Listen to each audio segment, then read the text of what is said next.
Everyone, welcome back to another video. It is me Minahil और आज मैं जिस वीडियो पर रिएक्शन करने जा रही हूँ, दो पार्ट्स में मैं इसको वॉच करने वाली हूँ। वीडियो का टाइटल जान लेते हैं। नाज़िया अली खान वॉच्ड पाकिस्तानी इन लाइव शो। इनके चैनल का नेम है Indian media latest. So video थोड़ी सी लंबी है, बहुत ज्यादा नहीं, लेकिन मैं इसको दो पार्ट्स में वॉच करूंगी बिकॉज मेरा भी रिएक्शन होता है। सो मेरा रिएक्शन इंक्लूड करके वीडियो बहुत ज्यादा लंबी हो जाती है।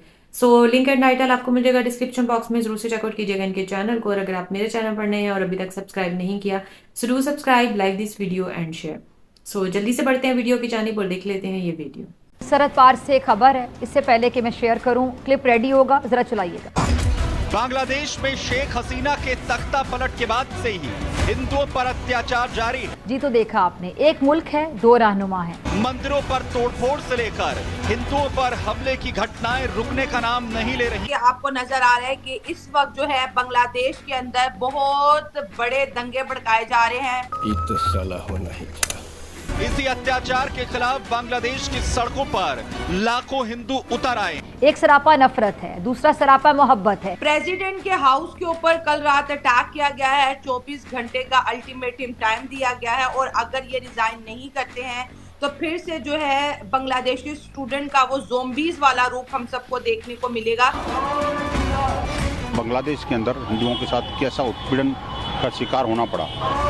एक इंतशार की बात करता है, मार धाड़ का प्रचार करता है, और दूसरा जोड़ने और जख्मों पर मरहम रखने का दर्स देता है। मुल्ला मौलवी हैं जिन्होंने ये कहा था मीडिया के सामने आकर के और अपना एक स्टेटमेंट दिया था कि आईपीएस ऑफिसर बांग्लादेश में वो नहीं होगा जो आईपीएस की पढ़ाई पढ़कर आया होगा, जो अशहदु अल्ला इलाहा इल्लल्लाह व अशहदु अन्ना मुहम्मदन अब्दुहु व रसूलुहु जो पढ़ सकता है, जो ला इलाहा इल्लल्लाह मुहम्मदुर रसूलुल्लाह पढ़ सकता है, वो आईपीएस के चेयर पर बैठेगा। हाँ, ये कर लो पहले। एंटी इंडिया नैरेटिव बांग्लादेश में नहीं बल्कि एंटी हिंदू नैरेटिव जो है बिल्डअप करने की कोशिश की जाती है, लेकिन इसकी कड़ी कहीं ना कहीं ब्रिक्स से भी जुड़ती है। बांग्लादेश भारत से क्या चाहता है या बांग्लादेश की इंटरनल पॉलिटिक्स का कितना थ्रेट है, और बांग्लादेश कभी चाइना की तरफ भागता है तो कभी पाकिस्तान की तरफ भागता है। भारत से बात क्यों नहीं करता और हर आए दिन एक नया हथकंडा भारत के लिए वो क्यों तैयार करता है। इस तमाम बातों पर हम डिस्कशन करेंगे नाज़िया अली खान के साथ। वंदे मातरम, भारत माता की जय, जय जगन्नाथ, हर हर महादेव, गुड मॉर्निंग। अच्छा जी, आगे चलते हैं जी। प्रेसिडेंट को हटाने की सबसे बड़ी वजह ये है कि जब तक राष्ट्रपति हैं बैठे हुए बांग्लादेश में, तब तक बांग्लादेश में संविधान चलाना ही पड़ेगा, तब तक ओथ होता ही रहेगा संविधान के हिसाब से। और जो भी पद पर बैठेगा, जो चेयर पर बैठेगा, जो कैबिनेट मंत्री बनेगा, जो चीफ सेक्रेटरी बनेगा, जो ब्यूरोक्रेट बनेगा, जो डिप्लोमेट बनेगा, उन सबको संविधान की कसम खानी ही पड़ेगी। बांग्लादेश को अगर सहारा देने वाला अगर कोई मुल्क है, बचाने वाला, एक इंडिपेंडेंट कंट्री बनाने वाला, तो वो भारत है, क्योंकि 1971-72 में भारत के पास जो है फुल अथॉरिटी थी, वो बांग्लादेश को अपने साथ इजीली मिला सकता था। लेकिन शेख मुजीबुर रहमान ने मदद के लिए बुलाया था तो भारत मदद करके वहां से जा चुका था। उसके बाद देखिए इनकी टेक्सटाइल इंडस्ट्री ग्रो होती है, उसमें बड़े बड़े ब्रांड्स का नाम आता है, वो तमाम के तमाम क्या है, वो इंडियंस है, ठीक है। अगर यहाँ पे इलेक्ट्रिसिटी सप्लाई की बात आती है तो अडानी साहब जो कि इंडिया के बहुत बड़े बिजनेसमैन है, वो इनको कंटिन्यूसली सस्ती और उधार के ऊपर जो है बिजली दे रहे थे शेख हसीना वाजिद के जमाने में। अगर इनकी मेडिकल फैसिलिटी की बात करते हैं तो बांग्लादेश उस तरह से नहीं डेवलप किया। हजारों लोग जो है मेडिकल ट्रीटमेंट के लिए डेली भारत आते हैं और भारत उनका जो इलाज है आधे अपने पैसों से करता है। मतलब अगर 30 का है तो 15 उनसे ले लिया, 15 सरकारी खजाने से भर दिया। आज तक बांग्लादेश भारत की रोटियां तोड़ रहा था, आज तक बांग्लादेश भारत के नारे लगा रहा था। शेख हसीना वाजिद को मोदी साहब इस तरह ट्रीट करते हैं जैसे भारत की वो खुद की बेटी हो। तुझे क्या, तू है कौन? लेकिन आज anti India, anti Hindu narrative जो बांग्लादेश के अंदर जो बिल्डअप हो रहा है, आपको नहीं लगता कि कोई तीसरी साजिश है जो भारत के लिए, जैसे इंडिया और पाकिस्तान एक नहीं हो पाए? अच्छा, बहुत से जो लोग हैं जो जियोपॉलिटिक्स पे यकीन रखते हैं, उनका ये कहना है कि अमेरिका नहीं चाहता कि दो कंट्रीज एक हो जाए। अरे आप अपना काम करो ना भाई। को प्रेशराइज किया जा रहा है, जैसे आपने कहा डेफिनेटली टेंशन बढ़ेगी। एक मुल्क है जो हमारे साथ लगता है, उसके अंदर इस तरह से एक्टिविटीज होंगी। छोटा मुल्क है तो जिसको भारत ही चला रहा है, अगर वो इस तरह के एंटी हिंदू सेंटीमेंट करेगा, कभी वो मंदिरों पे अटैक करते हैं तो कभी इंडिया के खिलाफ प्रोटेस्ट रिकॉर्ड कराने की बात करते हैं। मैं ये जरूर कहूंगा कि आप अपने गरेबान में झांकें, मंजी थले आप अपना झाड़ू दें। तो इन चीजों को as a Indian, as a भारतीय आप किस तरह से देखती हैं? मिडिल ईस्ट में आप देखिएगा, यूएई में 3 मिलियन से ऊपर हिंदूज हैं जो बहुत खूबसूरत तरीके से रहते हैं। कभी आपने न्यूज सुना कि हिंदुओं के ऊपर अत्याचार हो रहा है या ये हो रहा है या वो हो रहा है? नहीं सुना। अगर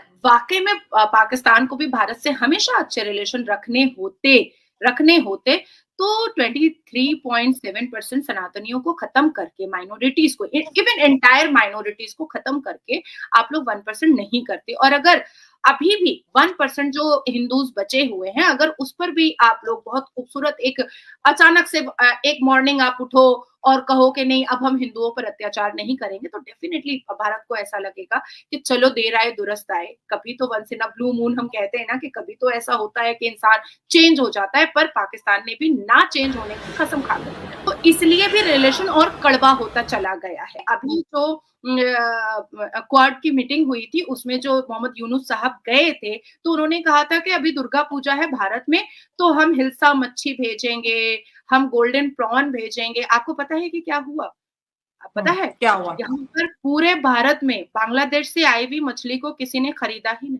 अब आती है बात कि इकोनॉमिकल क्राइसिस इतना ज्यादा हो चुका है क्योंकि शेख हसीना के निकलने के बाद से अब तक मोहम्मद यूनुस तो सरकार चला नहीं पा रहे हैं, नहीं चला पा रहे, बिल्कुल चला ही नहीं पा रहे हैं। वो तो एक अखाड़े का मैदान बन चुका है, वो तो एक जंग का और जिहाद का मैदान बना हुआ है। वहां तो ना नौकरी चल रही है, ना वहां पर बिजनेस चल रहा है, ना वहां पर एक कुछ आमदनी और इनकम का चीजें चल रही हैं, सब कुछ बंद है, सब कुछ ठप पड़ा हुआ है। इसलिए क्योंकि जमात इस्लामी को और हिजबुत तहरीक को उसको प्रॉपर पाकिस्तान बनाना है। अब इसमें चाइना भी बहुत खेल रहा है, डेफिनेटली इसमें चाइना बहुत खेल रहा है। चाइना की नेवी आ गई हुई है बांग्लादेश में। आप सोचो, एक तरफ चाइना हमारे आदरणीय प्रधानमंत्री से हाथ मिला रहा है क्योंकि अपनी इकोनॉमिकल क्राइसिस को वो भी समझ रहा है, क्योंकि तकरीबन 2 डेकेड के बाद चाइना की इकोनॉमिकल क्राइसिस घटी है।